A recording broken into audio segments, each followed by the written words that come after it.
하겠습니다. 오늘은 시작하기 전에 그 창과 방패에 대해서 한 말씀 드리고 24강을 진행할까 합니다. 초나라에 그 창과 방패를 파는 그 상인이 있었어요.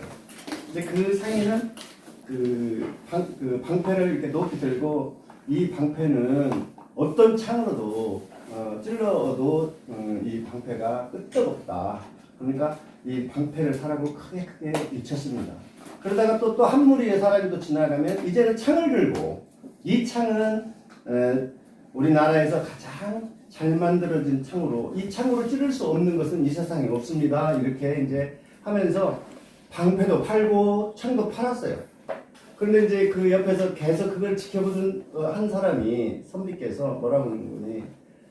이거 보세요. 당신 방패가 이 세상에서 가장 튼튼하고 당신 창이 이 세상에서 가장 날카롭고 모든 것을 뚫을 수 없다는데 그러면 당신 창을 방패에다 하면 어떻게 되겠습니까? 그럼 당연히 창도 무뎌지고 방패도 막지를 못하는 거죠. 뚫지를 못하는 거죠. 그러면 서로 간에 어떤 역할을 못하게 돼버렸어요. 이 말은 뭐냐면요. 한비자의 난일편에 나오는 모순이라는 단어예요. 그래서 오늘은 모순이라는 단어에 대해서 이제 본문에 나와서 제가 이런 말씀 드리는데요. 물건을 팔 때 이제 그것을 극대화해가지고 많이 팔기 위해서 약간의 사행성으로 거짓을 약간의 동원해서 극대적으로 광고를 해서 물건을 팔아요. 근데 사실은 물건을 보면 정말 보잘것없거든요. 그래서 사람들은 그 회사나 상인들한테 좀 손가락질을 합니다. 그러니까 평상시에 우리가 말을 할 때도 특히 어린아이들 있을 때는 말을 정확하게 해야 돼요. 어린아이한테는 절대 거짓을 튼다든지 신호등을 건너갈 때 할아버지니까 아버지 빨간 분도 막 건너다닌다든지 그러면 안 됩니다. 절대 솔선수범을 해야 돼요. 어린아이에게 가장 좋은 교육은 솔선수범입니다. 그럼에도 불구하고 우리 정치 지도자들이 함부로 말을 해요. 지금도 보면은 정말 너무 함부로 말을 하는 것 같아요. 자기 어떤 단점이나 그런 것들을 언행에도 모순이 있음에도 불구하고 국회에서도 다른 사람이 뭘 잘못하면 손가락질하면서 절대 그러면 안 된다고 이렇게 말을 해요. 참 모순되는 거잖아요.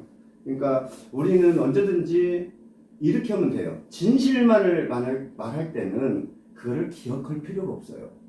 진실되지 않는 것을 말하니까 그 거짓을 계속 진실되게 말하게끔 하기 위해서는 계속 새로운 거짓말을 틀어야 되거든요. 그러니까 한 번 잘못되면은 끝까지 잘못될 수밖에 없는 거고 아무리 바쁘다 해도 와이사 단추를 채울 때 정확하게 맞춰서 채우지 않으면 이게 오히려 더 시간만 늘어지잖아요. 그래서 우리는 어떤 것을 할 때 정확하게 웬만하면 그렇게 얘기를 하고 그렇게 행동을 해야 된다는 겁니다. 이게 모순이라는 단어인데요. 오늘은 모순이라는 말씀 드리면서 24강 교재 한번 선생님들과 같이 살펴보도록 하겠습니다. 24강입니다. 역설이란 무엇인가? 또 익숙한 문장에 반전을 가하라. 반전이 없거나 관주가 없거나 사유가 없으면 시가 아니라고 제가 분명히 말씀드렸습니다. 그는 작은 수필에 불과한 겁니다. 그러니까 시와 수필을 혼동하시는 분들이 참 많더라고요. 애매하게 써놓으면 시인 줄 알아요. 아닙니다. 시는 확실한 뼈대를 가지고 있고 확실하게 가지고 있는 느낌을 가지고 있는 거거든요. 그렇기 때문에 시가 뭔지 수필이 뭔지는 이 세 가지 범주 사유, 반전, 반존에 들어야 한다. 거기에 들지 않으면 아무리 잘 써도 시는 아니다고 말씀드릴 수 있습니다. 그래서 첫 번째인데요. 역설이란 무엇인가? 역설. 그렇잖아요. 우리는 역설을 흔히 궤변이라고 그래요. 궤변이라고 하는데 그런 모순되고 부조리하지만 그 속에 뼈대가 있고 뼈가 있고 진실이 담겨져 있는 것. 그를 역설이라고 하는데 우리가 영어로 하면 파라독스라고 해요. 그러니까 파라는 넘다라는 뜻이고요. 독스는 의견이라는 얘기거든요. 이게 의견을 넘는 거예요, 그냥. 어떤 의견의 다른 의견이에요. 그 역설은 어떤 그 말을 역설 뒤쫓아 다시 거스르는 거를 말하는 거거든요. 그래서 그 모순되는 그런 그것들을 이렇게 말할 때 역설이라고 합니다. 힘역자에다가 설자를 쓰면은요, 그 힘을 어떤 뜻이나 주장을 힘주어 말하는 거예요. 그것과 이 역설은 완전히 틀립니다. 예, 이건 거스를 역자거든요. 거스를 역자인데 그 역자입니다. 모순 속에 내포된 진리 이렇게라도 그렇게 해석하기도 하고요. 표현된 의미와 다른 진실이 그 이면에 감추어진 발언과 같다 그랬어요. 그러니까 역설의 목표는요, 듣는 사람에게 흥미를 일으켜서 신선한 사고를 불러 일으키는 거거든요. 그래서 역설이 굉장히 중요한데요. 이런 말을 했어요. 프랜시스 베이컨이라는 사람이 가장 많이 고친 사본이 가장 부정확한 사본이다. 그러니까 시를 써놓고 너무 많이 고치면은요, 그 본질을 훼손할 수가 있어요. 그러니까 처음 쓰실 때 그 바탕을 어느 정도 잘 만들어 놔야 돼요. 10분만에 아니라 수필도 그렇고 모든 게 마찬가지입니다. 처음이 잘 돼야 돼요. 아까 제가 모두에서 말씀드린 대로 그런 어떤 단축구멍을 잘 찾아서 순번대로 하지 않으면 다 시키고 해도 그는 틀어져 있는 거거든요. 그렇기 때문에 이 모순이라는 것을 잘 또 사용하면 좋습니다. 시에서는 그렇다는 얘기입니다. 예를 들면 소란한 침묵. 이게 소란한데 침묵이잖아요. 고독한 군중. 예를 들면 살아있는 죽음. 이렇게 말하잖아요. 이럴 때 역설을 통해서 어떤 시적 확장을 시키는 거거든요. 그러니까 어떤 것을 극대화하기 위해서 소란한 침묵, 예를 들면 고독한 군중, 예를 들면 살아있는 죽음 이렇게 표현을 합니다. 시뿐만 아니라 수필에서도 마찬가지예요. 어떤 글에서도 마찬가지입니다. 이렇게 말을 함으로써 그 독자에게 흥미를 불러일으키는 거거든요. 이 글이란 참 묘한 거예요. 그래서 어떤 부분이 좋은 짤막하고 좋은 시가 있는지 한번 살펴보도록 하겠습니다. 겨울나무예요. 겨울나무를 한번 제가 보겠습니다. 나무는 자기의 온몸으로 나무가 된다. 너무 단순하죠? 뭐 시적 표현 아니에요. 여기까지는. 그냥 말일 뿐이에요. 나무는 자기의 온몸으로 나무가 된다. 사람은요, 자기 온몸으로 사람이 된다. 이렇게 똑같은 거잖아요. 단순해요. 그런데 마침내, 끝끝내. 마침내는 어떤 경과부의 마지막이고요. 끝끝내는 끝까지 내내 그런 말입니다. 마침내, 끝끝내자. 뭐 굉장히 강조를 하는 거예요. 꽃피는 나무는 자기 몸으로 꽃피는 나무이다. 말은 너무 간단한데요. 이 내용에는 뭐가 들어있냐면요. 1980년대에 암울한 어떤 사회상을 지금 말하고 있거든요. 그렇기 때문에 굉장히 이 시가 돋보여요. 그러니까 마침내 끝끝내 이것은요, 비민주적 현실을 말하는 거예요. 1980년대에 암울한 자유 그때를 지금 말하고 있고요. 그래서 여기서 꽃핀다는 것은 언제든지 희망이잖아요. 꽃핀다, 희망. 그래서 민주혁명을 완수하는 건데요. 민주화와 진정한 민주화의 가치를 지금 말하고 있는 겁니다. 가수입니다. 가수는 어떤 내용이 있는지 한번 볼게요. 웃어라, 웃어라. 아우성이 섞이고 너희들의 고통도 섞이어서 웃어라. 목신 정신이라고 더없이 목마른 마음이라고 느끼면서 너희들은 웃어라 이랬습니다. 웃어라 웃어라 아우성이라는 거 있죠. 여럿이 함께 악을 쓰고 이렇게 하는 소리를 지르는 것이 아우성이에요. 아우는 순수 우리 말입니다. 성만 소리성자예요. 합성어죠. 아우와 성이 합성어입니다. 너희들의 고통도 섞이어서 웃어라. 그래서 삶의 고통이거든요. 삶의 고통이 웃어라 여기서 웃는 것은요, 쓴웃음을 말하는 거예요. 아주 힘든. 그래서 삶의 웃음과 쓴웃음의 어떤 모순을 통한 역설을 말하고 있는 겁니다. 대표적인 역설이 이거 있어요. 아유, 내가 늙으면 죽어야지. 절대 안 죽는다는 역설입니다. 그리고 이게 우리는 죽기 위해 산다. 또 이런 말들은 다 역설에 포함된 거죠. 그러니까 그 단순한 말이지만 그 속에 뼈가 들어있어요. 뼈가 아주. 그래서 역설을 적당히 사용하면 글을 확장시키는 데 아주 좋습니다. 어떤 도둑이네요. 도둑놈. 우리가 말할 때 도둑놈입니다. 늘 무엇에 궁핍한 자들이 시인이고, 궁핍해야 써요. 배부른데 어떻게 글을 쓰겠습니까? 저도 배고파서 글 써요. 예, 저도 돈 많으면 아마 안 쓸 거예요. 그래서 늘 도둑질하는 자들이 시인이고, 여기서 도둑질은 시상을 도둑질하는 거예요. 남이 쓴 글이라든지 남이 쓴 아이디어를 도둑질하는 거죠.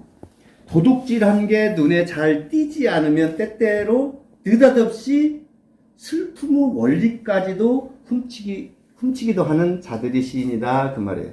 느닷없이 한번 알아볼게요. 느닷없이는 아주 뜻밖이고 갑작스럽다 할 때 그 느닷없이 그러거든요. 그리고 마수없이라는 말이 있어요. 마수없이라는 말도 똑같아요. 느닷없이. 예를 들면 마수없이는 마수없이 산책을 하는데 꿩이 마수없이 날아간다. 그럴 때 깜짝 놀라는 거죠. 예, 그럴 때 쓴 겁니다. 또 예를 들면 3년이 지나도록 그 연락이 없다가 느닷없이 청첩장이 날라왔다. 그런 경우 많잖아요. 좀 안 했으면 좋겠어요. 아니 집에 사는 것도요 1년 동안 아무것도 쓰지 않는 가재도구는 필요가 없대요. 1년을 썼는데 그 가재도구에 손이 안 가면 그걸 다 버려도 되는 거고, 이웃에게 필요한 사람에게 나눠주면 된다는 겁니다. 끓이고 있지 마시고요. 예, 끓이고 있어봐야 이게 짐만 되죠. 먼지만 털고 내가 매 생고생만 하죠. 그럴 때 다른 걸 해야 되는데 느닷없이 무엇이 이루어지면은 좀 안 좋아요. 예, 예상을 못 하잖아요. 느닷없이라는 것은. 그래서 마수 없이 느닷없이 똑같은 말이라는 거 알아두시면 좋습니다. 빵입니다. 한때 투명했던 이성과 타는 욕망도, 이성이라는 건 잘 알지만은 사유 감각적 능력을 인식하는 것이 이성이에요. 고도구 절정에서 소멸된대요. 그러니까 절정에 갔을 때 예를 들면 이상과 욕망 이런 것도 없어진다는 거예요. 예를 들면 꽃이 절정은 확 폈을 때잖아요. 그 다음에 절정기를 지나면 사그러질 수밖에 없어요. 예, 사그러져야 다음 꽃이 올라오거나 다음 씨앗이 맺히는 거지요. 예, 꽃이 사그러져야 씨앗이 맺힌다는 말도 있지 않습니까? 사그러지지 않으면 씨앗을 못 맺히는 거예요. 그게 절정이라는 거 표현한 겁니다. 가장 내밀한 정신의 깊이로. 내밀이라는 것은 겉으로 드러나지 않는 것을 내밀은이라고 그래요. 화해되는 물과 불. 대립되는 관계죠. 불. 예. 물과 기름의 관계, 예를 들면 불과 물과의 관계, 이게 대립되는 관계. 어떤 모순을 통해서 지금 시를 이루고 있는 겁니다. 빵을 스스로 자신의 이념을 포기하는 까닭. 이념이라는 것은 우리가 많이 듣잖아요. 이념. 시대, 사유 또는 계층이 독특하게 나타나는 어떤 관념. 이념이에요. 이념이 철저한 것은 망치로 깨도 안 죽어요. 이념. 절대 이념은 쉽게 바뀔 수 없는 거거든요. 이즘이라고 이렇게 영어로 이즘 이렇게 ISM이라고 붙은 것들은 다 이념이에요. 관념, 이념, 주의 그런 것들은 굉장히 강한 것들입니다. 타인을 사랑할 줄 안다. 그런 사람만이 이념을 포기해야만이 타인을 포용하고 사랑한다는 얘기예요. 이념 있이는 안 돼요. 남녀 간의 사랑도 마찬가지고 부부 간에도 그냥 자기 주장이 너무 강한 그 사람하고는 못 살아요. 여우하고는 살아도 못 산다. 그냥 적당히 져주고 적당히 이기고 적당히 져주는 거예요. 그냥 그거 분명히 하면 저게 잘못된 것인지 알아요. 근데 적당히 그렇게 받아주고 적당히 할 때 부부 간에도 원만하게 잘 살 수 있다는 걸 많이 책을 통해서도 보고 있습니다. 전복이네요. 전복. 전복은 뭘 뒤엎는 게 아니고요. 바다의 전복입니다. 귀가 그리움이라서 제 길을 자르는 바다. 이렇게 보면 이게 뭔 소리지? 이럴 수 있어요. 이 전복이 서랍껍데기 이렇게 흔히 이렇게 기대고 이제 시를 위해서 이렇게 서로 이렇게 얘기도 하잖아요. 소라 때는 종이를 위해서 이렇게 실 매달고 해서 이렇게 하면 제가 잘 들립니다. 근데 이제 이 바다가요, 그 전복을 통해서 이게 귀로 듣고 있었어요. 세상 모든 소식들을. 네, 모든 걸 듣고 있었는데, 이제 그리움도 이제 좀 어느 정도 너무 지쳐요. 그리움만 하면 지치잖아요. 그립기만 하면은. 요즘은 그리움이란 단어를 별로 이렇게 잘 안 써요. 왜냐면은 그립기 전에 카톡 하고요. 그립기 전에 전화해버리거든요. 근데 옛날 그 분들 뭐 황진이오도 이렇게 사랑하는 사람들 보면요, 참 대단하다고 생각해요. 그 하룻밤에 지내고서는 평생을 그리움으로 살잖아요. 평생을. 참 대단하신 분들이라고 생각해요. 지금은 뭐 한 10분만 안 보라고 하면은 깎아보죠. 이게 수업 시간에도 자주 보는 분들이 있어요. 그러니까 그리움도 적당히 이렇게 좀 사용을 하면 상당히 낭만적이 되거든요. 아, 저 사람 지금 뭐지? 궁금하면 이걸로 하지 말고 좀 기다려보는 거예요. 계절을 기다려야 저렇게 좋은 만산 홍엽이 나타나잖아요. 기다리지 못하고 가서 빨리 낙엽들하고 발로 차고 흔들어가지고 이파리 떨어뜨려 놓으면 그건 그리움이 아니지요. 그것과 똑같아요, 원리는. 그래서 그 바다가요, 전복들, 소라들이 그 바다한테 모든 것을 전해줬는데, 그리움만 전해주는 거예요. 아, 이제 내 귀를 잘라버려야 되겠다. 얼마나 힘들었으면 귀를 자르겠어요. 그것처럼. 귀를 잘라버리잖아요.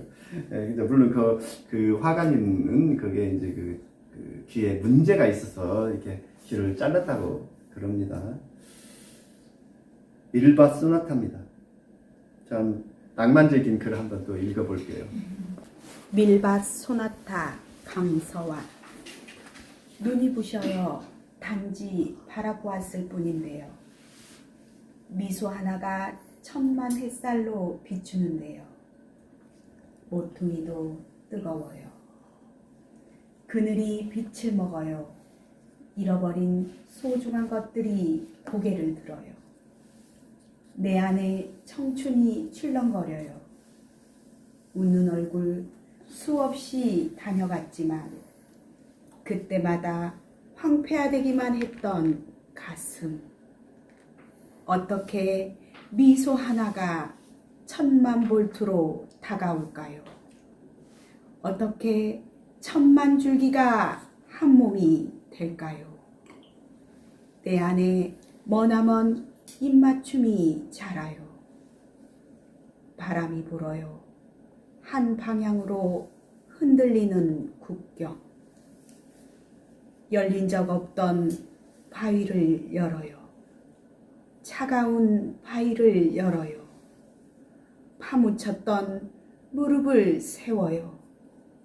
태양이 지지 않는 한 그에겐들 푸른 잎이 없겠어요? 꽃임들 피지 않겠어요? 네, 감사합니다. 낭독을 이렇게 전문가들이 이렇게 낭독을 하면은 이 시가 이제 입체적으로 이렇게 살아나요. 낭송이나 낭독의 중요성은, 그래서 시를 쓰고도 항시 큰 소리로, 글을 쓰고는 항시 큰 소리를 읽어봐야 돼. 시뿐만 아니라 수필 어떤 것도 큰 소리 읽어보면 여기에 평면으로 됐던 그런 어떤 낱말들이 각자 자기 입지로 가서 밀밭도 만들고 태양도 만들고 다 그러거든요. 그걸 잘 안 만들어지면 시가 잘 안 된 거예요. 소나타라는 건 잘 알죠. 뭐 소나타가 물론 여기서 갖고 온 건데 악장이에요. 악장. 악보가 한 형식이 아니겠습니까? 소나타. 밀밭에 나타나는 음악이라고 보면 돼요. 이게 밀이 어떤 바다, 넓게 밀이 심어져 있는데, 지금 소나타라고 했잖아요. 출렁출렁하는 어떤 모습. 거기에서 입주해서 이 시를 쓴 겁니다. 한번 보겠습니다. 눈이 부셔요. 단지 바라보았을 뿐인데요. 단지. 다른 것이 아니라 오로지, 단지, 오로지 그 말입니다. 미소 하나가 천만 햇살로 비추는데요. 모퉁이도 뜨거워요. 이 말은 꼭 굳이 해석할 필요는 없어요. 내가 웃었던, 밀밭이 웃었던, 막 엄청나게 그것이 막 해가 쏟아지는 거예요. 그러니까 내가 이제 그걸 보고 그 밀밭을 보고 좋아하니까 해도 덩달아서 이렇게 막 쏟아지는 어떤 폭포수처럼 쏟아지는 그런 내용입니다. 그늘이 빛을 먹어요. 잃어버린 소중한 것들이 고개를 들어요. 아, 연인도 생각나고 뭣도 생각나고 선생님도 생각나는 거예요. 이게 지금 이 밭에서 보면 그 안에 청춘이 출렁거려요. 청춘이 푸르름. 그러니까 밀밭을 보고 있는데 이제 그 전에 어렸을 때도 이런 광경을 보고 또 그랬기 때문에 청춘이라고 표현을 한 겁니다. 밀밭은 청춘이에요 지금. 예. 그 다 익은 밀밭이 아니고 여기는 이제 목을 뭐 내놓은 정도 그런 정도 보게 되겠습니다. 웃는 얼굴 수없이 다녀갔지만 그때마다 황폐화되기만 했던 가슴. 이게 뭐냐면 웃는 얼굴 밀밭을 보고 좋아하고 밀밭 소나타라고 했어요. 밀밭에서 음악이 흐르는지 또 출렁거림을 보고만 한 것인지는 모르지만은 그 어떤 얼굴 수없이 웃는 얼굴이 지나갔는데 그때마다 그 당사자는 가슴이 황폐해졌어요. 왜 그러냐면 그 다른 사람들은 어떤 그리워서 온 사람도 있고 연인 오고 온 사람도 있고 나는 혼자라고 생각하면은 가슴이 황폐해지죠. 오히려. 네, 그런 표현입니다. 어떻게 미소 하나가 천만 볼트로 다녀올까요? 어떻게 천만 줄기가 한 몸이 될까요?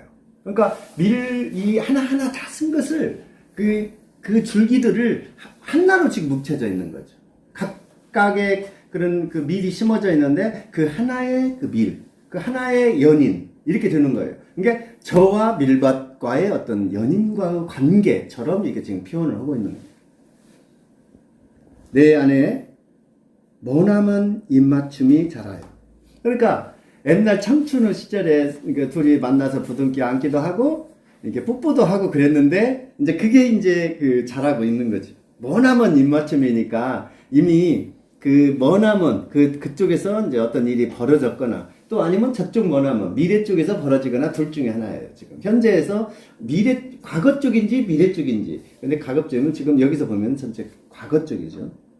바람이 불어요. 한 방향으로 흔들리는 국경. 이게 밀밭을 보면요. 한 방향으로 흔들리지 이렇게 막 뒤엉켜서 흔들리진 않거든요. 출렁출렁 한 방향으로. 그러니까 저쪽 밀밭 너머에는 우리와 다른 국경이라고 했으니까 그 밭두렁 너머가 이제 국경으로 표시해버린 거예요. 그거를. 네, 큰 의미는 없습니다. 열린 적 없던 바위를 열어요. 차가운 바위를 열어요. 파묻혔던 무릎을 세워. 이 말은 뭐냐면요. 열린 적 없던 바위. 그 견고하게 그리움으로 꽉 뭉쳐진 이 가슴을 지금 여는 거예요. 차가운 가슴. 냉정했던 가슴. 그리움에 애탔던 가슴을 지금 여는 거예요. 그래 놓고 무릎을 세우는 거예요. 예를 들면, 밀밭에 예를 들면 쪼그리고 앉아서 미로 같이 대화를 나눴는데, 이제 너와 나와 어떤 가슴, 어떤 열정적인 가슴으로 대화를 하고 나니까 내가 이제 쓰는 거예요. 이제 그때서 비로소. 예, 이제 쓰면 어디로 가겠죠. 태양이 지지 않는 한 그에겐 푸른 잎이 없겠어요. 이게 희망입니다. 꽃신들 피지 않겠어요. 아직은 그러면 꽃은 안 폈네요. 이 밀 이삭이 아직 안 올라왔어요. 이제 이걸 보면은 왜 이렇게 똑같은 말을 이렇게 어렵게 썼지? 그럴 거예요. 근데 이 시인이 아마 자기가 의도했던 것은 제가 아까 모두에 말씀드린 대로 어떤 느낌, 밀밭 소나타라는 것을 통해서 밀밭의 전체적인 느낌을 밀밭과 밀과 얘기하는 이런 것들을 지금 한 것 같습니다. 이런 말을 이제 보면요. 그 공자가 했던 그런 말이 있어. 회사후소라고. 회사후소라는 말이 있어. 회사후소.